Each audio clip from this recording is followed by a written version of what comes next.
Hello student, कैसे हैं आप सब। आज हम स्टार्ट करेंगे ट्रिग्नोमेट्री टेबल। उसके बारे में सीखेंगे कि ये कैसे बनती है। ओके, इससे पहले हमने फर्स्ट एक्सरसाइज 8.1 कंप्लीट कर दी है और इंट्रोडक्शन पार्ट भी हमारा कंप्लीट हो चुका है, तो आप उन वीडियोस को देख सकते हो अच्छे से, ताकि आपको यहाँ तक जो अभी हो चुका है वो अच्छे से समझ में आ जाए। फिलहाल स्टार्ट करते हैं ट्रिग्नोमेट्री टेबल।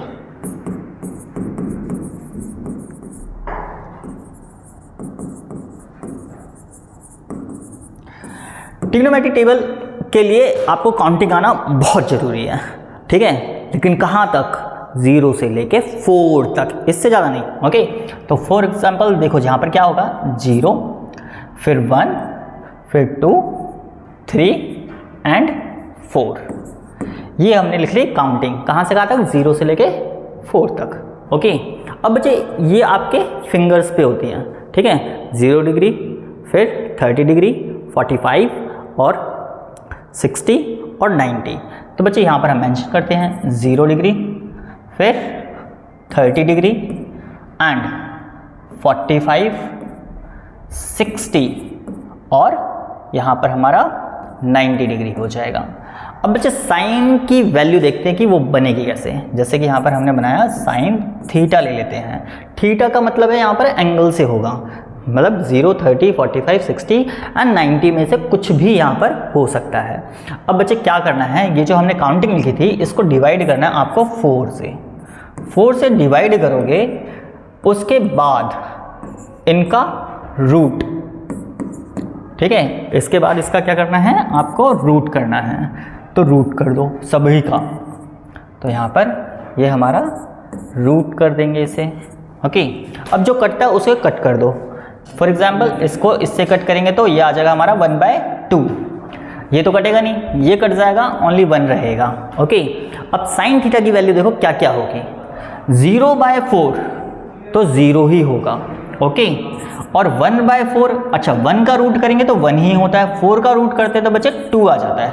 ओके, अब इसी तरीके से यहाँ पर अगर करें 1 का रूट तो 1 और 2 का रूट, वैसे तो 1 पॉइंट समथिंग कुछ वैल्यू होती है, बट हमें उसको रूट में ही रखना है, तो यहाँ पर 2 आ जाएगा, 1/√2। और ऐसे ही 3 का भी √3 और 4 का रूट 2 हो जाएगा। और यहाँ पर बचा था 1, तो 1 का 1 आ जाएगा। तो बच्चे साइन की जितनी वैल्यू यहाँ पर अभी लिखी हैं, मतलब कि 0 डिग्री, 30 डिग्री एंड 45, 60 एंड 90 पर ये वैल्यूज़ होती हैं। ओके, अगर यहाँ पर कहें साइन 0 डिग्री तो 0 पे 0 होगा, साइन 30 डिग्री तो 1/2 लिया जाएगा, एंड साइन 45 1/√2 एंड साइन 60 पे √3/2 और साइन 90 पे 1 हो जाएगा।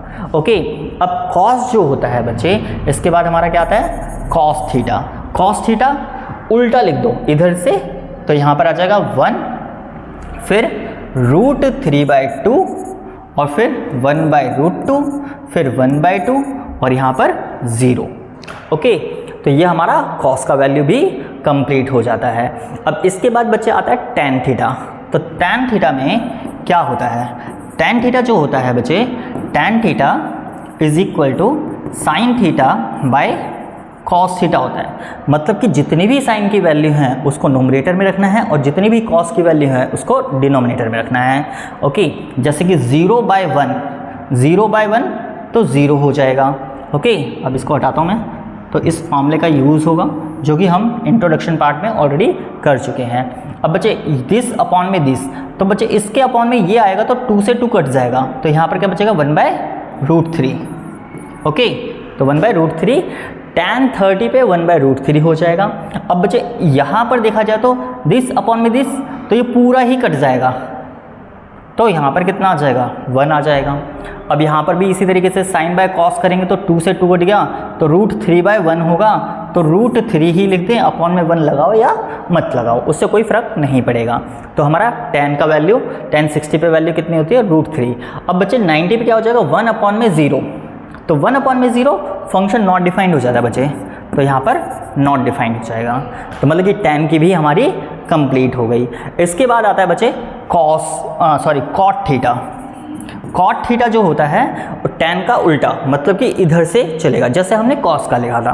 तो यहाँ पर क्या आ जाएगा, नॉट डिफाइंड, उसके बाद √3 फिर 1, उसके बाद 1/√3 एंड 0।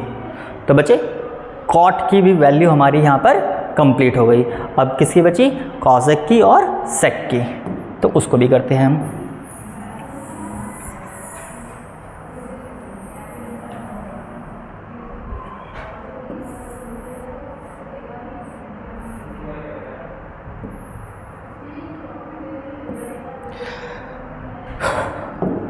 तो यहाँ पर बच्चे कॉसेक थीटा क्या होगा?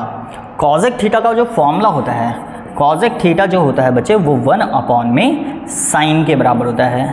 रेशियो फॉर्मूला करा था तब हमने ये सीखा था। ओके, तो 1 में साइन, तो मतलब जितनी भी साइन की वैल्यूज़ हैं उसे 1 में कर दो। 1 में मतलब अब ये जो है 1 में 0 हो जाएगा।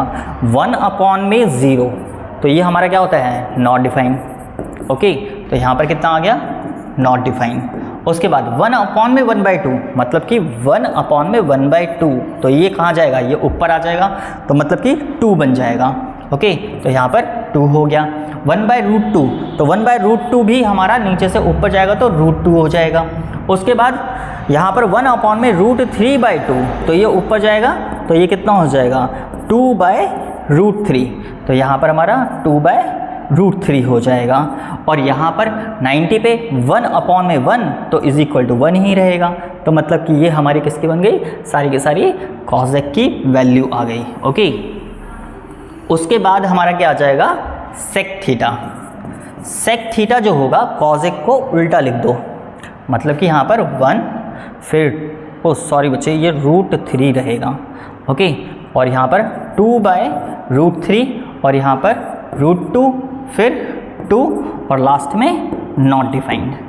तो बच्चे यहाँ पर ये हमारी टेबल कंप्लीट होती है। तो इसको मैं करेक्ट करता हूँ, यहाँ पर √3 था। ओके, तो अब बच्चे ये हमारी टेबल, ट्रिग्नोमेट्री टेबल कंप्लीट हो गई है। इसका यूज़ हम नेक्स्ट एक्सरसाइज में करेंगे। इसी के बिहाफ पे हमारे क्वेश्चन सॉल्व होंगे। ओके बच्चे।